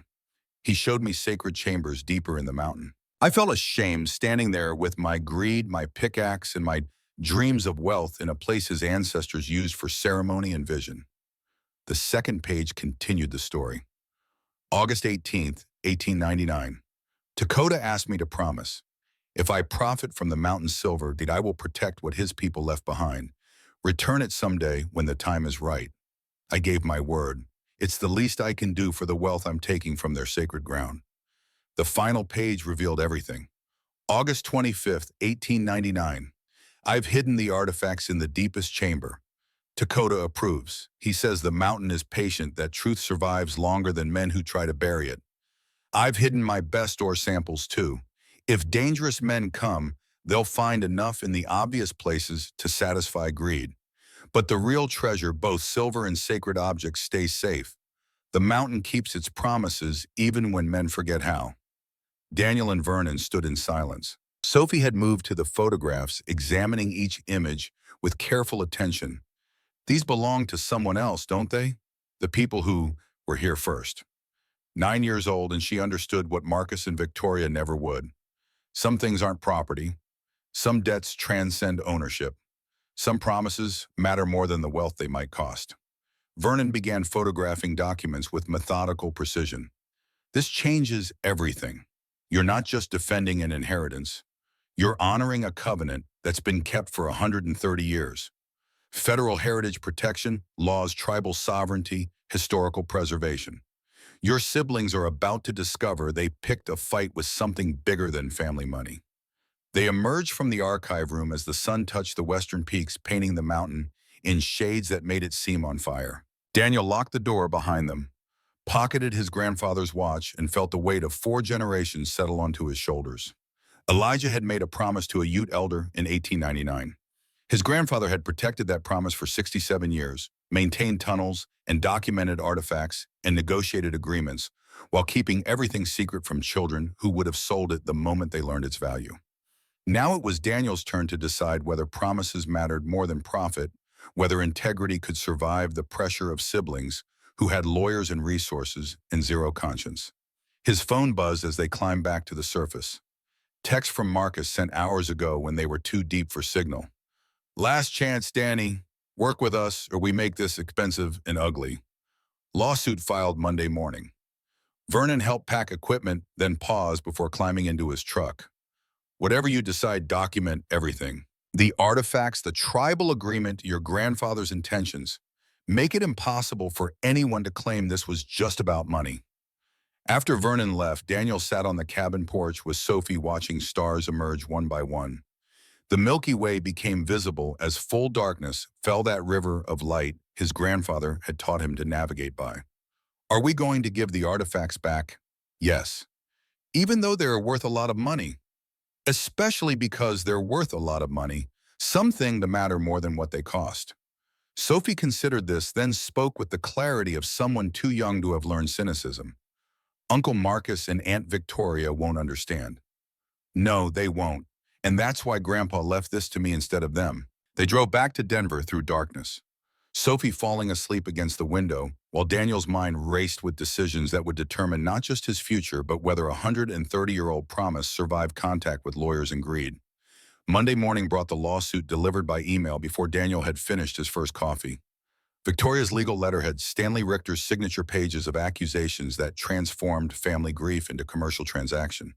Undue influence, diminished mental capacity, fraudulent concealment of asset value. Demands for the will to be declared invalid property, divided equally damages for emotional distress. Attached were witness statements from people Daniel had never met claiming his grandfather had shown confusion in his final months. Hired testimony, manufactured evidence, the kind of legal warfare that money could wage against truth. Daniel called Graham Whitfield, the attorney Clarence had recommended. They met that afternoon in Graham's modest Copperfield office, and Daniel laid out everything. The mine, the artifacts, the tribal agreement, his grandfather's 67 years of protection. Graham read through documents with the careful attention of someone who'd practiced law as long enough to recognize when cases transcended normal boundaries. Your siblings are claiming undue influence, see?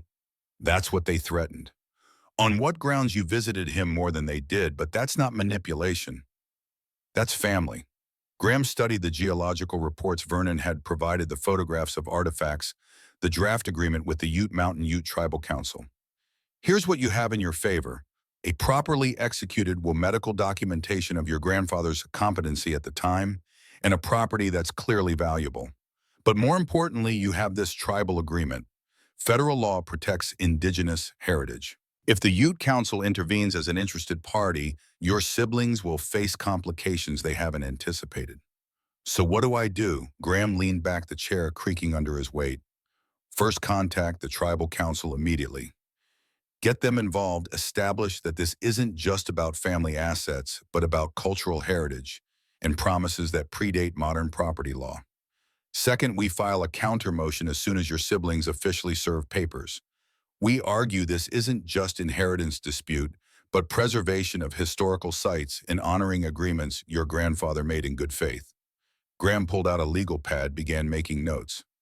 Courts look favorably on people trying to do the right thing, especially when indigenous rights are involved.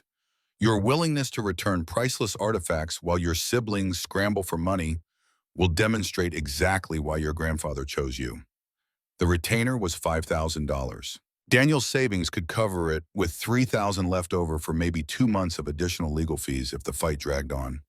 Marcus and Victoria could afford to litigate for years, but Graham seemed to read his mind. They're betting you'll cave because you can't afford to fight. Show them they're wrong about that and about you. Daniel called the number from his grandfather's files that afternoon. Lawrence Whitehorse answered on the third ring, voice warm but cautious. I wondered if this call would ever come. Your grandfather and I worked together for 7 years. I found the archive room, the draft agreement. I want to honor it. The pause on the other end lasted long enough that Daniel wondered if the connection had dropped. Your grandfather was a good man, honest. When he fell ill 2 years ago, we worried the agreement would die with him. His other grandchildren had no interest in anything except monetary value. They arranged to meet the following day at the tribal offices in Towaoc. Daniel would bring all documentation, photographs, the draft agreement. The tribal council would review and decide whether to accept his commitment or treat him as just another white person making promises that would evaporate when money got involved. That night, Rachel called, not about logistics or schedules, but because Marcus had contacted her again. He said you're involving Sophie in a dangerous legal battle, that you're being unreasonable about property that should be divided fairly. Daniel closed his eyes, exhaustion and anger creating a toxic mixture that made words difficult. Did he mention that the property contains sacred Native American artifacts, that Grandpa spent decades negotiating an agreement to return them, that this has nothing to do with fairness and everything to do with greed? Rachel's silence suggested she was processing information that didn't match Marcus's narrative. He said it was just an old mine. It is, with Ute ceremonial objects that belong to the people whose sacred site Elijah Thorne disrupted in 1899. Grandpa was trying to make that right. I'm trying to finish what he started. So it's not about money. It was never about money.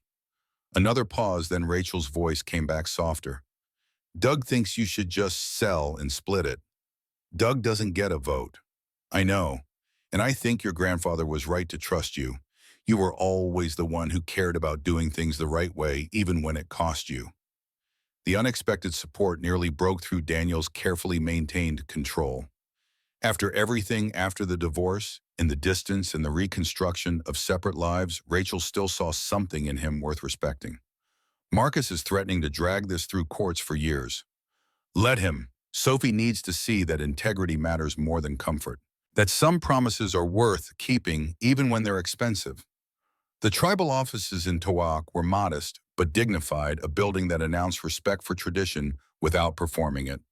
Lawrence Whitehorse met Daniel in a small conference room, along with Franklin Whitecloud, the tribal council chairman, and 2 elders whose names Daniel didn't catch in the rush of introductions. He spread documentation across the table.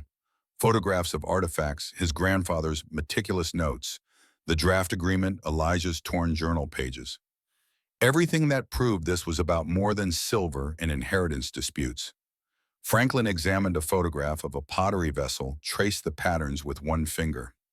My grandmother told stories about this place, the sacred mountain where young men went for vision quests. We thought the location was lost. One of the elders spoke in Ute Lawrence, translating. These belong to our ancestors. This is family coming home. They reviewed the draft agreement with legal precision, asking questions about mineral rights and revenue sharing and preservation covenants. Daniel answered honestly, admitted what he didn't know, promised to honor whatever terms they considered fair. Franklin finally set the documents aside. Your grandfather came to us 7 years ago. He was honest about what he'd found, what his ancestor had promised. We respected that kind of integrity. Why are you doing this? You could keep everything, sell the silver, pocket 20 million. No one knows about Elijah's promise except you. The question hung in air that smelled of sage and old paper. Daniel thought about his grandfather's letter, about Sophie's clarity, about whether promises mattered when no one was watching to enforce them. Because Grandpa trusted me to do the right thing, and because some debts transcend the people who incurred them. Elijah took silver from your sacred mountain. The least his descendants can do is return what belongs to you. Franklin leaned back, exchanged glances with the elders, then spoke with the weight of generations behind each word. We'll intervene in the lawsuit. Federal heritage protection laws give us standing. Your siblings are about to discover they picked a fight that involves more than family disagreements. Lawrence pulled out a revised version of the agreement, modifications made during 7 years of waiting for someone from the Carter family to honor what Thomas had started. All artifacts returned to the tribe. Ceremonial chambers placed under our control, closed to public access. You retain mineral rights, but agreed a joint management committee for any extraction. 10% of proceeds to cultural preservation programs. The terms were more than fair. They were generous, considering Daniel could have walked away with everything, and no one except his conscience would have stopped him. When can we sign? After we visit the site. Our elders need to see what's been protected, confirm these artifacts are what we believe they are. They arranged the expedition for 2 days later. Franklin Lawrence and the 2 elders would make the journey. Daniel would guide them through the tunnels to the ceremonial chamber Elijah had sealed over a century ago. Meanwhile, Marcus and Victoria's lawsuit proceeded with the mechanical efficiency of expensive legal machinery. Stanley Richter filed motions, demanded depositions, built a case on manufactured evidence, and the fundamental assumption that Daniel couldn't afford to fight back. Graham countered each move, but the disparity in resources was obvious. Richter had a team of junior associates doing research. Graham had himself and a paralegal who worked part-time. The law might be on Daniel's side, but money could stretch litigation until financial exhaustion forced surrender. Wednesday brought the site visit. Franklin and Lawrence arrived with the elders Sarah Redtail and Joseph Eaglefeather, both in their 70s but moving with the steady determination of people on sacred business. They descended into the mine with reverence, each step a return to something stolen and finally being restored. The main chamber drew quiet acknowledgement. The east tunnel's collapse elicited concern about structural integrity. But the west tunnel leading to the ceremonial chamber behind Elijah's false wall transformed the expedition into something approaching pilgrimage. Daniel had removed the stones the previous night, preparing access. The chamber beyond was larger than he'd realized, maybe 20 by 15 feet. Walls bore pictographs that had survived 800 years in darkness. Pottery shards and tool fragments lay exactly where Elijah's journal described hiding them. A woven basket, impossibly preserved in the dry air, sat in a natural alcove like an offering waiting for the righteous to claim it. Joseph spoke in Ute voice thick with emotion Lawrence didn't need to translate. The words carried meaning that transcended language, grief and joy and recognition bleeding through syllables. Sarah touched a pictograph, fingers trembling. My grandmother's grandmother may have stood here. This isn't history, this is family. They performed a blessing ceremony. Sage smoke filled the chamber, prayers in Ute, echoing off stone that had absorbed countless prayers before colonization, before silver rushes, before men like Elijah came seeking fortune and found responsibility instead. Daniel stood back, feeling the weight of what his ancestors had taken and what he was now returning. The silver in these mountains was worth 20 million, maybe more. But watching these elders reclaim what had been stolen, he understood his grandfather's choice. Some debts couldn't be calculated in dollars. Some promises mattered more than comfort. Franklin approached after the ceremony concluded, eyes bright with something between tears and vindication. Your great-great-great-great-grandfather took from us, but he tried to make it right. Your grandfather kept that promise alive. Now you're finishing what was started. There's honor in that. They spent hours documenting everything, photographing artifacts in situ before any were moved. Lawrence recorded GPS coordinates, made notes that would become part of the official record when the transfer was formalized. As they climbed back to the surface, Sarah pulled Daniel aside. Your siblings will hate you for this. Family often hates those who choose conscience over convenience. I know. But your daughter will understand, and someday her children will know that their great-great-great-great-grandfather chose to heal old wounds instead of profiting from them. That's a legacy worth more than silver. The trial date was set for 3 weeks out. Judge Ellen Morrison presiding, a woman in her mid-60s with a reputation for patience with legitimate claims and contempt for bullshit. Graham seemed cautiously optimistic. Morrison is fair. She won't be impressed by expensive lawyers or manufactured evidence, but your siblings have resources to drag this out if she doesn't rule decisively. Depositions began the following week. Stanley Richter questioned Daniel for 6 hours, probing every conversation with his grandfather, every visit to the mountain, every decision about the property. Did you visit your grandfather more frequently than your siblings in his final years? Yes.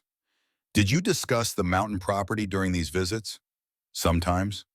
Did you know about potential mineral value before his death? Not until after. Richter pressed harder, trying to establish a pattern of manipulation. But now you know the property is worth millions. Graham objected, called it speculation, but the seed was planted. Daniel had visited more, knew more, stood to gain more. The narrative Richter was building didn't require truth, just plausibility. Victoria's deposition was next. She testified about their grandfather's supposed confusion, forgotten names, repeated stories. Classic signs of cognitive decline. She claimed evidence that he wasn't competent to make major decisions about estate distribution.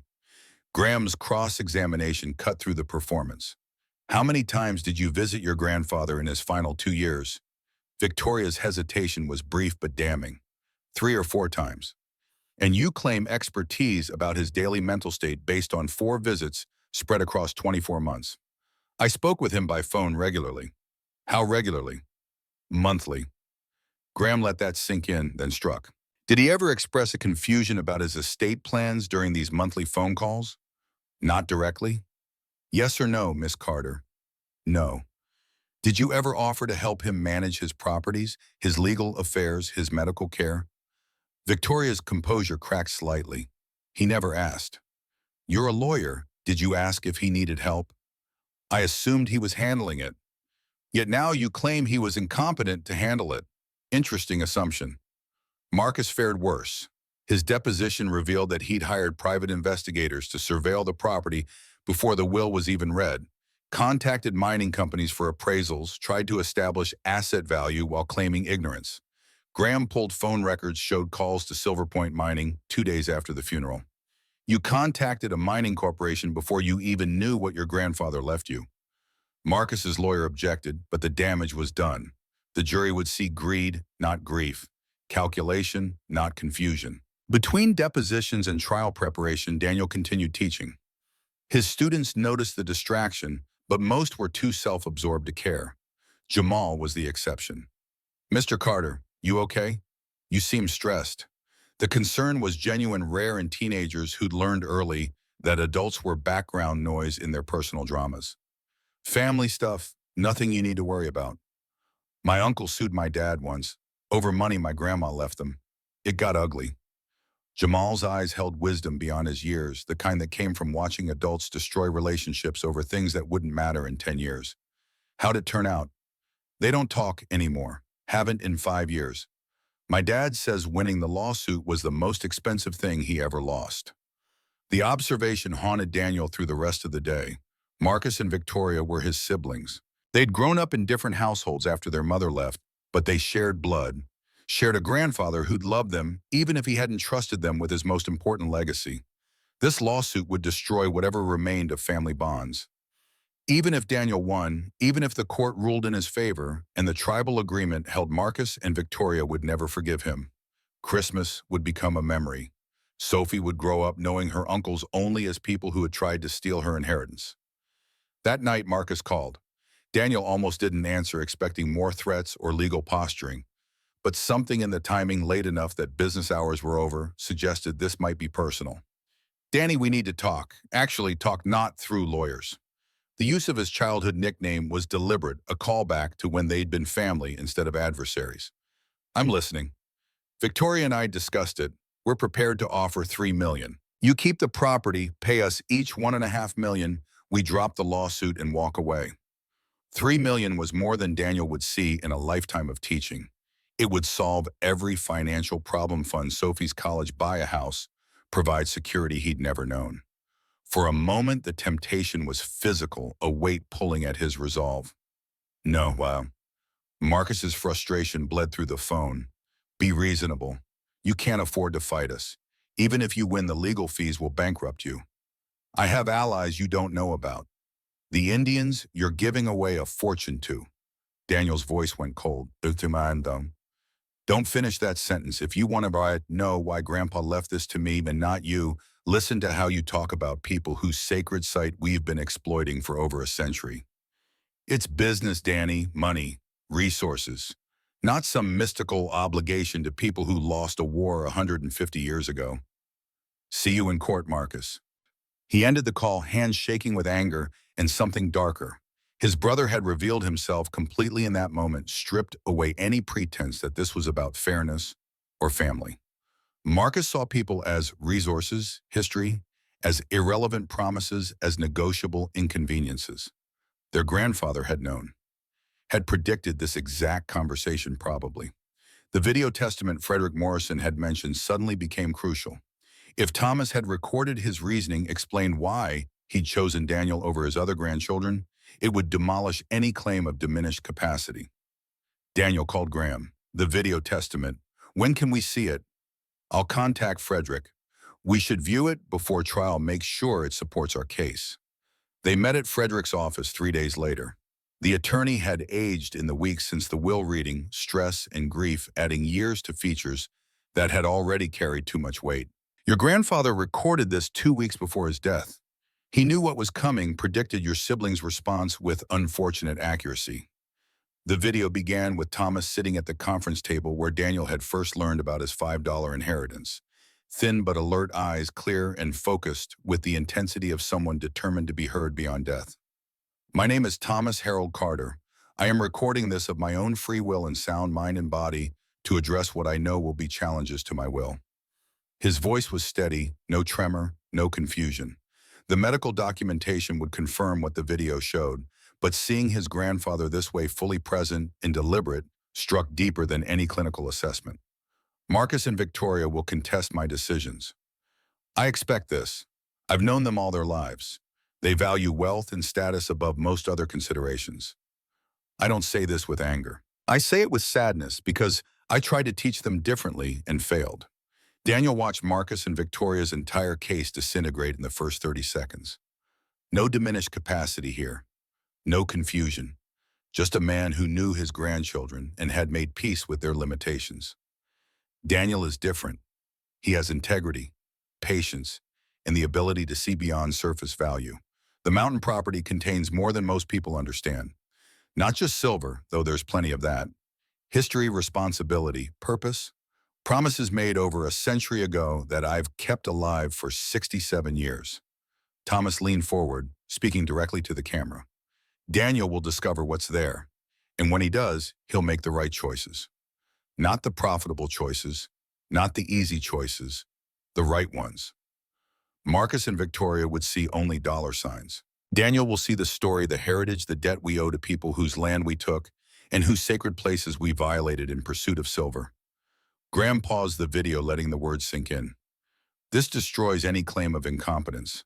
He's articulating complex moral reasoning, demonstrating clear understanding of both material and ethical dimensions of his decision.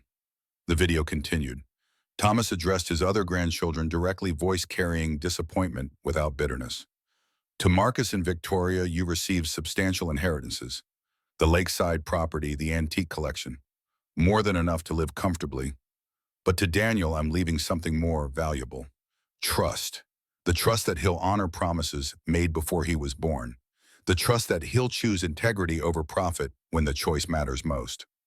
Thomas's eyes seemed to look directly through the camera, through time, finding Daniel in the future moment when this would matter most. Daniel, if you're watching this in a courtroom, it means I was right about your siblings. Don't let them diminish what you're doing. You're not fighting for money. You're fighting for the principle that promises matter, that heritage matters, that some debts transcend the generations that incurred them. Stand firm. I'm proud of you. The video ended. Frederick sat in silence while Daniel processed the weight of his grandfather's faith. Trust given without reservation, confidence placed before it was earned, belief that Daniel would rise to meet responsibilities most people would flee. Can we use this at trial? Graham was already making notes. Absolutely. This is devastating to their case. Morrison will see a competent man making deliberate choices based on values, not confusion. The contrast with your siblings' testimony will be stark. The trial began on a Monday morning that felt like walking into battle. The courtroom was smaller than Daniel expected, wood paneling, dark with aged windows, letting in light that felt judgmental. Judge Morrison presided from a bench that elevated her above the proceedings, face carved from professional neutrality. Daniel sat with Graham at one table. Marcus and Victoria occupied the other, with Stanley Richter, their expensive lawyer, radiating confidence that comes from winning more than losing. Sophie sat in the gallery with Rachel, who'd taken time off work to support their daughter through this. The jury looked tired already, 12 people pulled from their lives to arbitrate family dysfunction dressed as legal dispute. Daniel tried to read their faces, searching for sympathy or skepticism, but they'd mastered the blank expressions that kept lawyers from gaming the system. Richter's opening statement painted Daniel as a manipulator, an opportunist who'd isolated a vulnerable old man and poisoned his mind against his other grandchildren. Every visit became evidence of undue influence. Every conversation about the property transformed into conspiracy. Thomas Carter was 91 years old, in a Imam. His health was failing, his mind was vulnerable, and the defendant exploited that vulnerability for personal gain. He convinced his grandfather that his siblings didn't care, manipulated estate planning to ensure he inherited property worth millions, while they received comparative pittances. The narrative was fiction, but fiction told well enough to sound plausible. Richter had facts twisted just enough to support conclusions that had nothing to do with truth. Graham's opening was quieter, focused on character rather than conspiracy. Thomas Carter was sharp until his final day. He knew exactly what he was doing and why. He'd spent 67 years protecting something precious, and he needed to pass that responsibility to someone who would honor it, not someone who would exploit it, not someone who would sell it to the highest bidder. Someone who understood that the greatest inheritances aren't measured in dollars, but in the integrity of the choices we make with them. Victoria testified, first polished and prepared. She described their grandfather's supposed decline with the precision of someone who'd rehearsed every word. Forgotten names, repeated stories, moments of disorientation that added up to incompetence in her carefully constructed narrative. Graham's cross-examination was surgical. You visited your grandfather 3 times in his final 2 years. I have a demanding career. I'm sure you do. But based on 3 visits, you claim expertise about his mental state sufficient to override medical evaluations, legal assessments, and his own clearly stated wishes. Victoria's jaw tightened. I spoke with him regularly. Monthly phone calls where he never expressed confusion about his estate plans. Your testimony, not mine. Graham pulled out phone records, showed the pattern. 11 calls in the last year of his life, average duration 4 minutes. You spent 44 minutes total on the phone with your grandfather in 12 months, and you're asking this court to conclude he was incompetent. The jury shifted. One woman in the back row frowned, making notes. The accountant in seat 3 looked skeptical. Richter objected, tried to redirect, but the damage was done. Marcus's testimony followed the same pattern. He'd visited, rarely called, infrequently, offered no help with the practical realities of aging. But now he claimed their grandfather had been too confused to make sound decisions. Graham destroyed him with his own words. You hired investigators to surveil the property before the will was read. We needed to understand what we were dealing with. You called Silver Point Mining Corporation 2 days after your grandfather's funeral, before you even knew what the will said. Marcus's expensive suit suddenly looked like costume. We were exploring options. Options for property you didn't own and hadn't inherited. You contacted a mining company about land that belonged to your grandfather attempting to establish value for property that wasn't yours to assess. And you claim your concern was his well-being, not your profit. The lunch break brought reporters, photographers trying to capture images through courthouse windows. Small-town inheritance dispute had become news, the tribal intervention, elevating it from family squabble to something with broader implications. Clarence found Daniel in the hallway, offered coffee from a thermos that probably predated statehood. Your grandfather would be proud. You're fighting for the right things.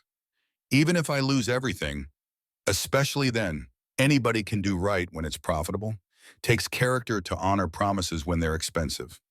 The afternoon session began with Graham's witnesses. Frederick Morrison testified about Thomas's competence, the careful deliberation that went into estate planning, the medical evaluations that confirmed sound mind.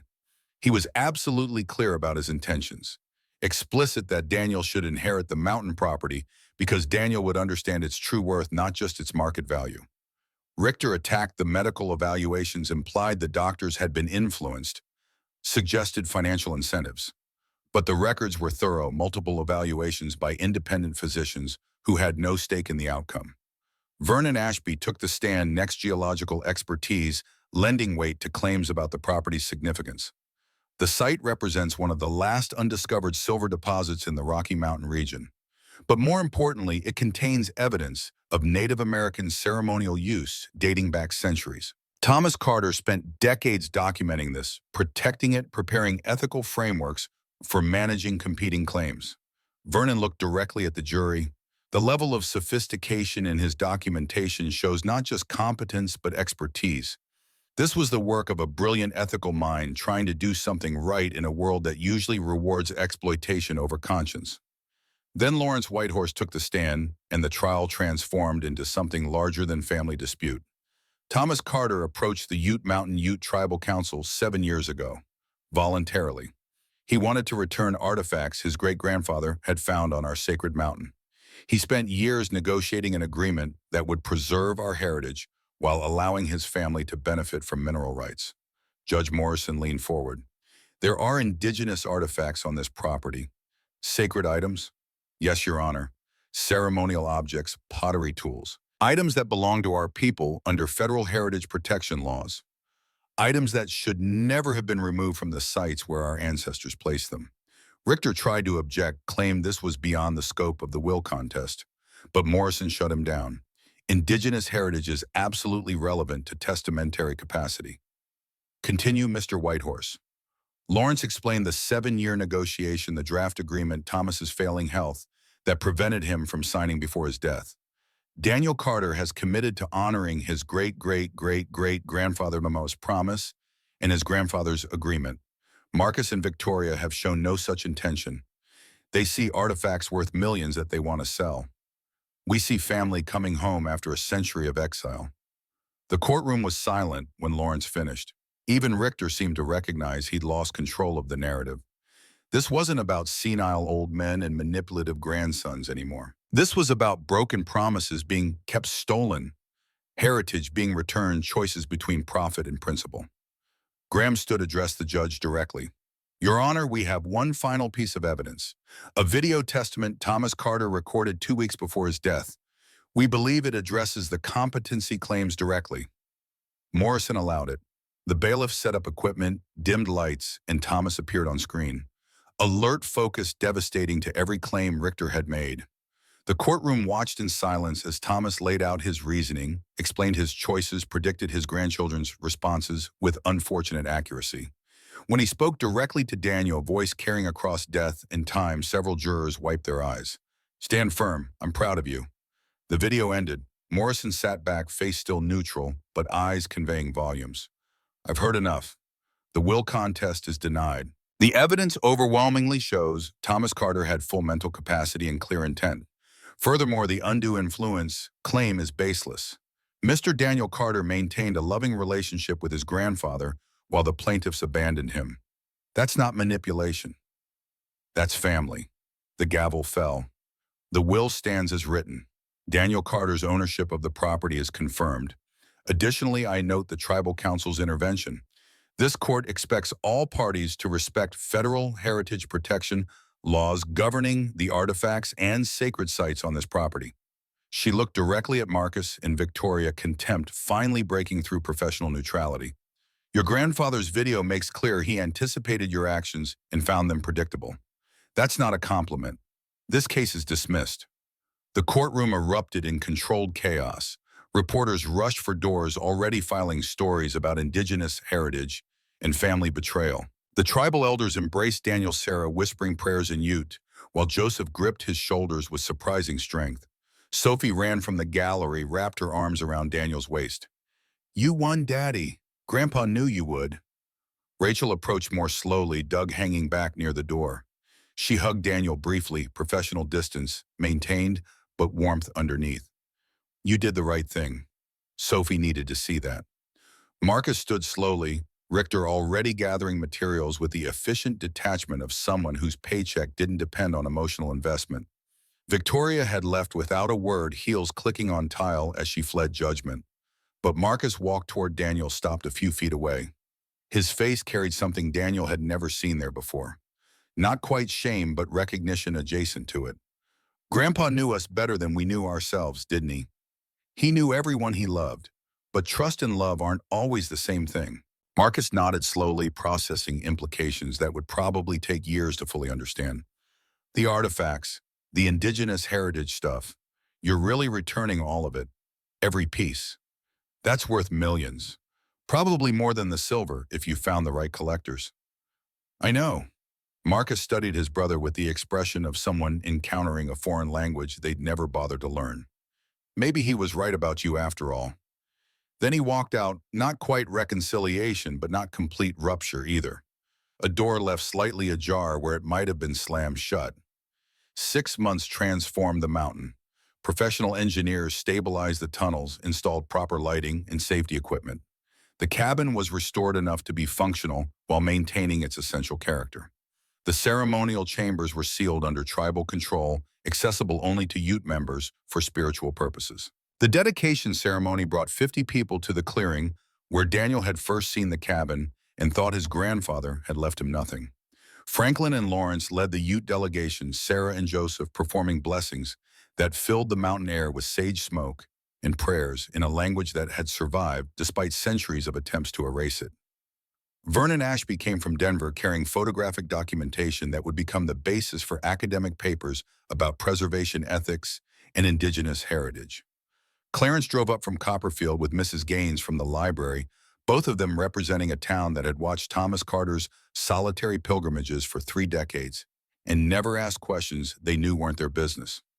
Even Frederick Morrison made the trip, the attorney who'd read a will that seemed insulting until it revealed itself as the most valuable inheritance any of them would ever receive. The bronze plaque was simple words chosen carefully to honor all the promises that had converged in this place. This site honors Elijah Thorne, 1847 to 1903, Thomas Harold Carter, 1930 to 2021, and the Ute people who first knew this mountain as sacred, preserved through covenant between generations, protected for generations to come. Daniel and Sophie pulled away the cloth together, revealing words that would outlast all of them. The crowd applauded, quiet acknowledgement that some victories matter more than others.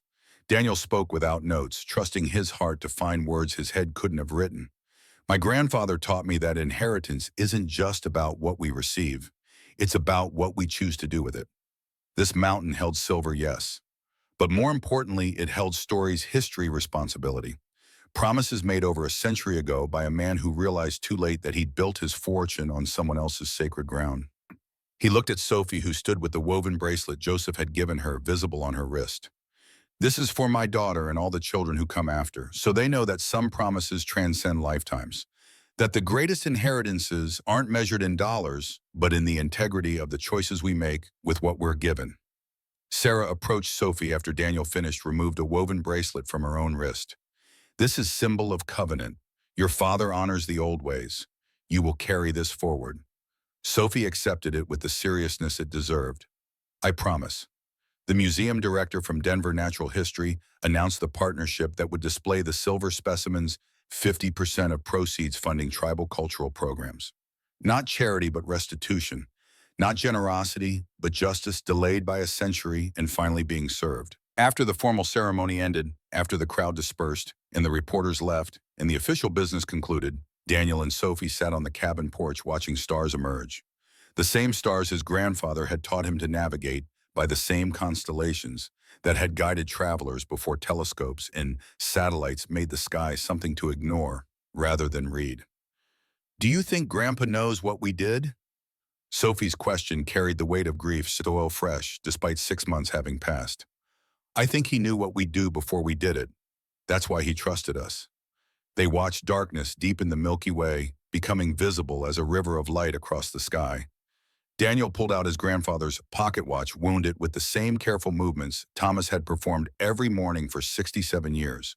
Time reveals all truths. The inscription had seemed mysterious once. Now it was simply accurate. Time had revealed Elijah's promise to Dakota. Time had revealed Thomas's 67 years of faithful stewardship. Time had revealed which of his grandchildren would choose conscience over convenience when tested. Daniel opened his grandfather's journal, the one Thomas had kept in recent years, and wrote in the blank pages at the end, "We honored your promise today. The mountain is protected, the artifacts returned, the story preserved." Sophie knows her heritage now.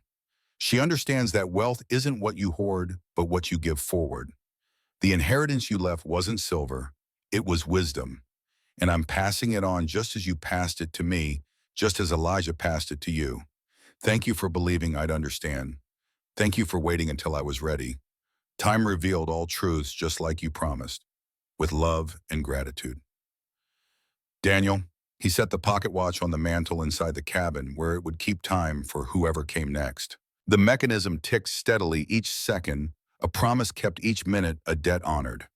Sophie fell asleep against his shoulder, exhausted from excitement and ceremony. Daniel carried her inside, settled her in the sleeping bag they'd brought for the night. They'd sleep here in his grandfather's cabin under the same roof where Thomas had plotted his careful preservation of promises made before either of them was born. The silver had made Daniel wealthy by any objective measure. The museum contract had yielded $8 million, enough to buy a house fund Sophie's education provide security he'd never imagined. He still taught American history to teenagers who mostly didn't care, but now the choice was deliberate rather than compulsory. Marcus had sent an email 2 months after the trial, brief, awkward, not quite apology, but acknowledgement adjacent to it. Saw the museum exhibition. The plaque mentions our family. I told my kids about Grandpa Thomas and about you. Maybe someday I'll understand what you understood. Small hope, probably futile, but Daniel had responded anyway. Doors left open had a way of surprising you given enough time. Victoria hadn't contacted him at all. Some wounds ran too deep for casual healing. Some pride couldn't bend far enough to admit error. Daniel made peace with that understanding that you couldn't force people to value what they'd been taught to ignore. Rachel had been right about one thing. Winning the lawsuit had been expensive, in ways that had nothing to do with money. Family gatherings would never recover. Christmas would be awkward at best. Sophie would grow up knowing her uncles as people who tried to take what wasn't theirs rather than as family who could be trusted. But she'd also grow up knowing that her father had chosen principle over profit when it mattered. That he'd honored promises made by ancestors he'd never met to people who'd been wrong generations before he was born. That integrity sometimes cost everything and was still worth the price. 3 years later, Sophie was 12. She led a school group to the mountain presenting a history project about Ute heritage and the covenant between generations that had preserved it. Lawrence Whitehorse attended proud as any grandfather watching legacy continue through children who understood what their parents' generation was still learning.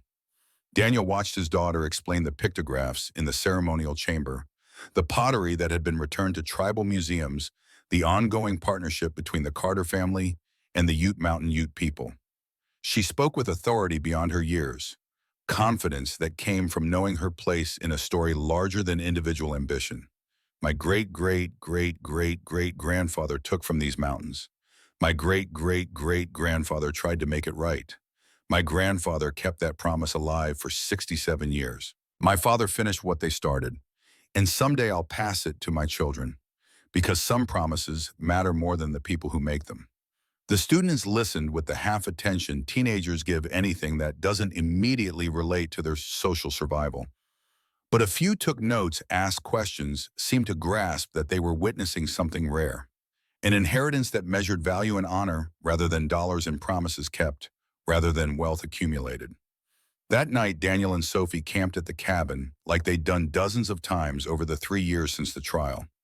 Rachel had remarried not Doug, but someone better suited to her ambitions.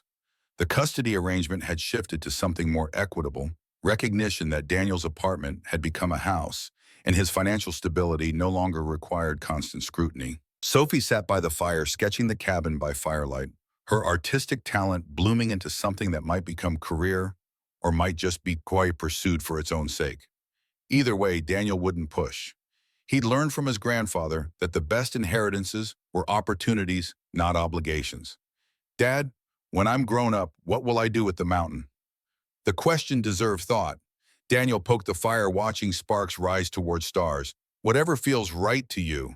But you'll know, because Grandpa trusted me and I trust you. Will you write me a letter like Grandpa wrote you? The idea hadn't occurred to him, but of course she was right. Every generation needed guidance from the one before wisdom passed forward, like the pocket watch that still kept perfect time after 90 years. Already started it. It's in the archive room, waiting for when you need it. Sophie returned to her sketching satisfied. The fire crackled, wood popping as sap ignited. An owl called from the forest, ancient sound that had filled these mountains since before humans arrived with their claims and their greed and their occasional attempts at redemption. Daniel looked up at the stars, thinking about Elijah descending into darkness over a century ago, making a promise to Dakota that he'd protect what he'd found. Thinking about his grandfather carrying that promise through 6 decades, maintaining tunnels and documenting artifacts, and waiting for someone who would understand. Thinking about Sophie, who would carry it forward when he was gone, and her children after that, and their children beyond them. An inheritance that measured success not in accumulated wealth, but in promises honored across generations that would never meet, but remained connected by choices that echoed through time. The mountain stood silent under starlight, keeping its promises the way it had for millennia.